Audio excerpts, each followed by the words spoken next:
ये guys welcome है diamond fitness में। आई होप आप सब लोग अच्छे हैं, हेल्दी हैं।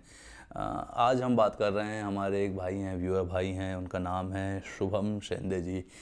शुभम जी का एक क्वेश्चन आया था मेरे पास काफ़ी पहले, मैंने उस पर कुछ दिन रिसर्च करी थी और बीच में थोड़ा सा स्किप हो गया था। वीडियो में बनाना चाह रहा था इनके क्वेश्चन पे, क्योंकि क्वेश्चन बहुत अच्छा था। मैं आपको कमेंट बॉक्स में यहाँ पर हम स्क्रीन पर दिखा देता हूँ कि क्या इन्होंने पूछा था। इनका जो कमेंट आया, I have a question. In a journey of 2 years of weight training, only once I have experience that when I was doing squats much heavier than usual, I got a sudden pain from the back of my head and it was there for at least 3 to 4 days. Why did it cause it? Because I did medical reports, everything was normal, and now I lift to twice more than that weight. Now I have not faced that pain. देखिए शुभम जी, आपके comment से मैं जितनी चीज़ें समझ पा रहा हूँ वो ये कि 2 साल की वेट ट्रेनिंग में जो आप स्क्वाट्स में वेट उठा रहे हैं उससे ज़्यादा वेट आपने उठाया और उस वजह से आपका जो यहाँ आप मतलब मैं जो समझ पा रहा हूँ कि बैक, सिर के पीछे बैक जो ये वाला एरिया है, यहाँ पर आपको पेन हुआ। और कई बार ऐसा होता है कि किसी को ये पेन फील हुआ और वो पेन नीचे तक जाता है, जो आपकी पूरी बैक बोन है उसमें जो नीचे की बोन्स हैं वहाँ तक पेन जाता है स्पाइंस के थ्रू। कई बार ऐसा होता है। जो 3 से 4 दिन आपको रहा, अभी आप कह रहे हैं नॉर्मल है, रिपोर्ट्स नॉर्मल हैं, अब आप उसका भी डबल वेट उठा रहे हैं। अब यहाँ पर बात आ जाती है थोड़ी सी, आपने कहा कि आप वेट उठा रहे हैं इतना मच हैवियर दैन यूजुअल। देखिए, स्क्वाट्स एक कंपाउंड मूवमेंट है और कंपाउंड मूवमेंट में जब भी आप कोई एक्सरसाइज परफॉर्म करते हैं आपको अपने हर एक बॉडी पार्ट्स का प्रॉपर वार्म अप करना होता है। आई होप, देखिए ऐसी कोई बात नहीं है, आप 2 साल से जब लिखा है आपने कि आप वेट ट्रेनिंग कर रहे हैं और पहली बार ऐसा हुआ तो आप इन सब चीज़ों का बहुत ध्यान रखते होंगे कि आप वार्म अप प्रॉपर करें, मतलब आप करते हैं, ये मुझे मालूम है।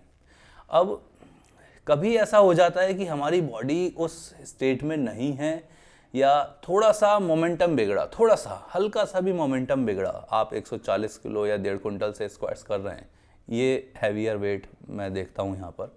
1 कुंटल 120 किलो भी मैं कहता हूँ कि चलिए हैवियर है। अब थोड़ा सा भी मोमेंटम बिगड़ा, जैसा कि आपने इनिशियल 2 साल के बाद वाली बात बोली कि 120-140 किलो की स्क्वाट्स रही होगी, उसमें एक तो प्रॉपर आपको स्पॉटर की ज़रूरत पड़ेगी।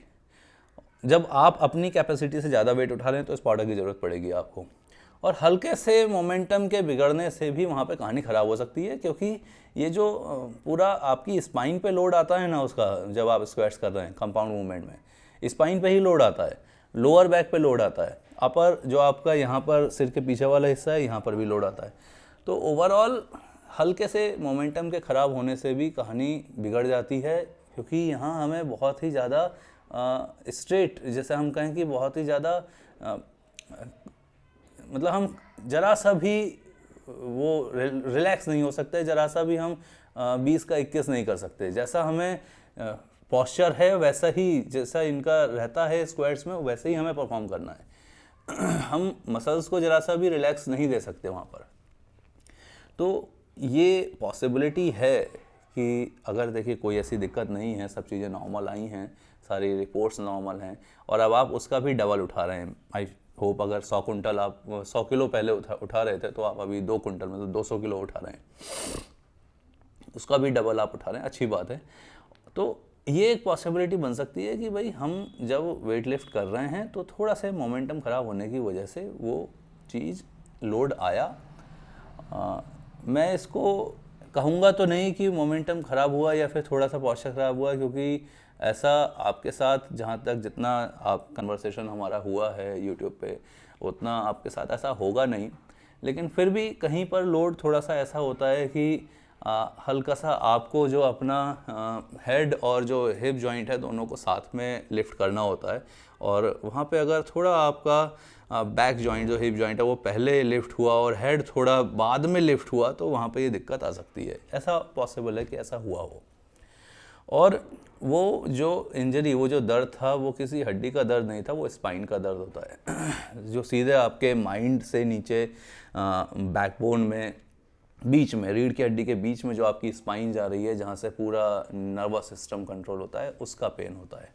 तो अगर कभी ऐसा पेन किसी को भी हो तो उसको लाइट में, मतलब हल्के में नहीं लेना है। प्रॉपर रेस्ट चाहिए, प्रॉपर आपको ट्रीटमेंट लेना होगा। 4-5 दिन जैसे इन्होंने बताया आपने शुभम जी कि वो पेन रहा, उसके बाद में सही हो गया, तो अच्छी बात है। लेकिन कहीं भी कोई ऐसी इंजरी जो आपकी स्पाइन से, बैकबोन से रिलेटेड है, इंजरी ही बोला जाएगा इसे, क्योंकि अचानक से दर्द उठा, इंजर्ड हुआ, कोई ना कोई मसल ज़रूर इंजर हुई होगी, कोई टिश्यू आपका ज़रूर इंजर हुआ होगा, तभी ऐसा हुआ। और ये मैं फील कर चुका हूँ अपने ऊपर। मेरा जो ये शोल्डर है, लेफ़्ट शोल्डर, यहाँ पर एक इंजरी हुई थी, वो चीज़ मैं फील कर चुका हूँ और कई महीने उसका इफ़ेक्ट रहा था मेरे ऊपर। एक्सरसाइज करने में भी मुझे दिक्कत होती थी, लेकिन अभी सब कुछ रिकवर हो चुका है। हम लोग रिकवर कर जाते हैं बहुत जल्दी, कितना भी हम दिक्कत में आए, बॉडी बिल्डर्स जो हैं वो जितना भी आए, इंजरी होती है, वो सब रिकवर कर जाते हैं। और इंजरी के साथ भी हम एक्सरसाइज परफॉर्म करते हैं, हैवी एक्सरसाइज परफॉर्म करते हैं। तो मेरे हिसाब से यही था कि वो कहीं ना कहीं किसी पॉस्चर में थोड़ा सा 19-20 होने की वजह से दिक्कत हुई होगी, जो अभी सब सही है। और आगे आप कभी वो चीज़, दिक्कत आपको फेस नहीं हुई, क्योंकि वो पॉस्चर कभी आपका बिगड़ा नहीं। या फिर हम कहें कि थोड़ा सा मसल्स जो पहले उस लेवल पर स्ट्रॉन्ग नहीं थी, अब वो और ज़्यादा स्ट्रॉन्ग हो गई हैं, तो अब कभी वो आपको दिक्कत फेस नहीं हुई। तो सिर्फ यही है, और कोई ऐसी बड़ी दिक्कत नहीं है। लेकिन फिर भी किसी के साथ अगर ऐसा होता है, जो पीछे स्पाइन में, बैकबोन में, लोअर बैक में, अपर बैक में कहीं भी कोई दर्द होता है, आप हल्के में ना लें। प्रॉपर रेस्ट की ज़रूरत है और आपको प्रॉपर मेडिकेशन की ज़रूरत है। डॉक्टर से ज़रूर सलाह कीजिए, क्योंकि ये आप पूरा आपका जो नर्वस सिस्टम है ना, जो भी आप हाथ घुमा रहे हैं, जितना भी चल रहा है, वो सब आपके स्पाइन से कंट्रोल हो रहा है। वो सब आपका जो माइंड यहाँ से स्पाइन में से सिग्नल भेजता है, उसी से कंट्रोल हो रहा है। तो किसी के भी साथ कोई इंजरी इस चीज़ की होती है जो आपकी बैकबोन से रिलेटेड है, तो प्लीज़ उसे हल्के में ना लें। और शुभम जी, आई थिंक आपसे बात जो हमारी आज हुई, उससे आप सेटिस्फाई हैं, उससे आप संतुष्ट हैं।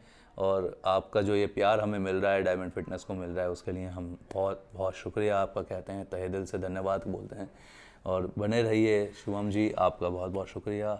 हमारे सारे व्यूअर्स भाई, बने रहिए आप लोग, हमारे साथ देते रहिए अपना प्यार, सपोर्ट, लव सपोर्ट हमें आपका मिलता रहे। इसी टाइप से हम ग्रो करें, आप ग्रो करें, हमारी फैमिली और बढ़ती रहे। Thank you guys, thank you so much.